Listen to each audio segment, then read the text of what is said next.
Hello and welcome to this dairy ration mixing video.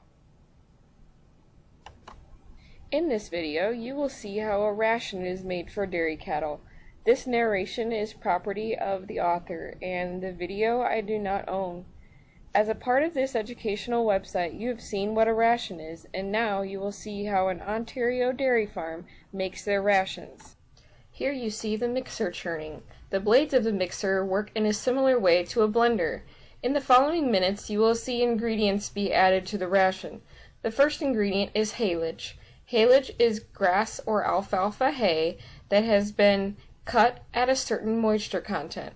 Then the hay is chopped, sent through a chopper, and picked up in silage wagons and taken back to the farm. When it's back at the farm, it's put into a bag or a bunk to ferment.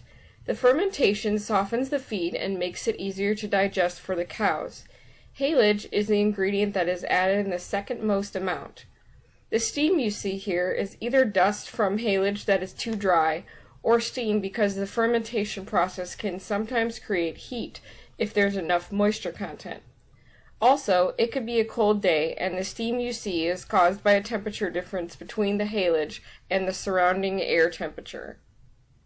The operator of this skid loader, which is the bucket that you see dumping the haylage into the mixer, looks very closely at a scale, which tells him how much he is adding to the mixture. Each ingredient, he knows, needs to be added at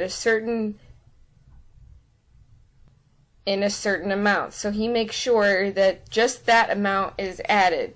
Anything extra he keeps in the bucket and returns to the bunk. This next ingredient you're seeing added is either soybean meal or corn gluten, both of which could be used in the ration to give the cow energy. In fact, energy is also supplied to non-ruminant rations with soybean meal or corn gluten as well. So, you could say that soybean meal is a concentrate feed. And yes, ruminants can have some concentrate feeds, but not too many because their system can't handle that. Again, the operator of the skid loader watches the scale very closely to make sure that he is only adding the right amount of soybean meal to the ration.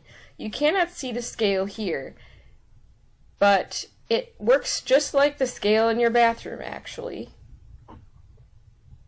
Adding the haylage first gives a base for the ration so that the soybean meal gets added to all of the ration and gets evenly added to each part, so each mouthful tastes the exact same to the cow. This next ingredient that is added appears to be corn silage.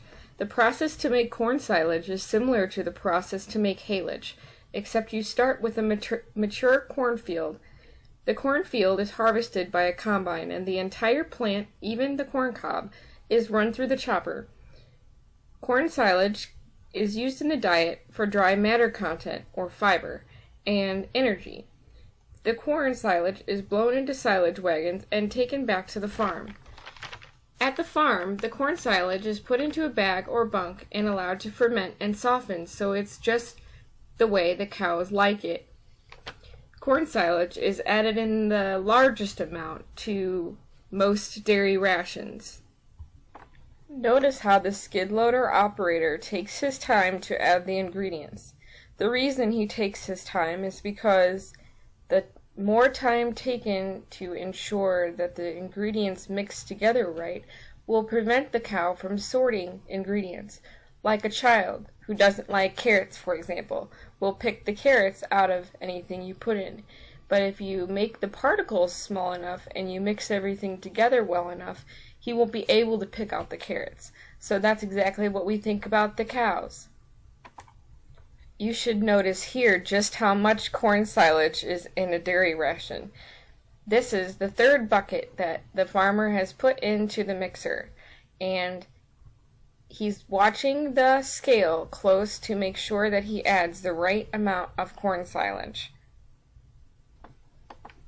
You see here the mixer moving.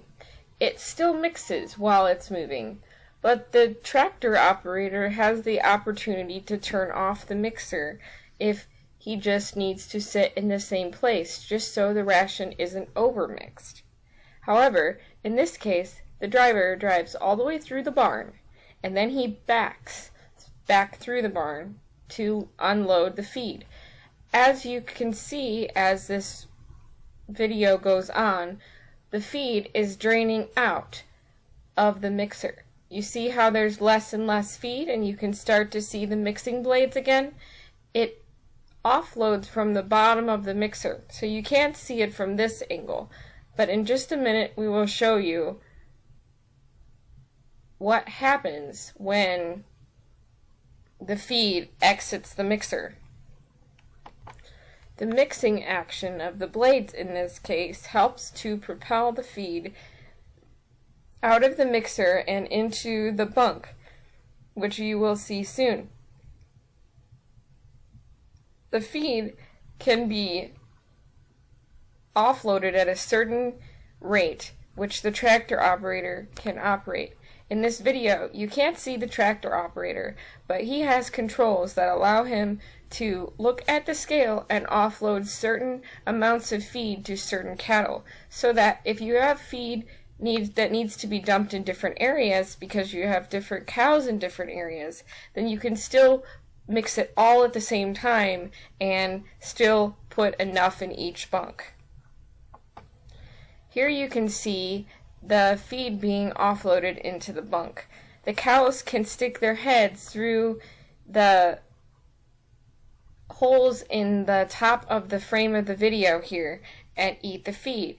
And generally they don't stick their heads through when the feed is coming, but they're waiting right there just so they can stick their heads in as soon as the mixer has passed by. Here you can see how empty the mixer is getting. Do you see how the feed level is draining out towards the bottom? Do you see how it's getting emptier? This is what happens because the feed is being offloaded into the bunk like you just saw. And now we have happy California cows because all of the feed has been given to the cows. The cows will get fed like this twice a day. And so the cows will have feed in front of them at all times so they can enjoy the feed. Thanks for watching.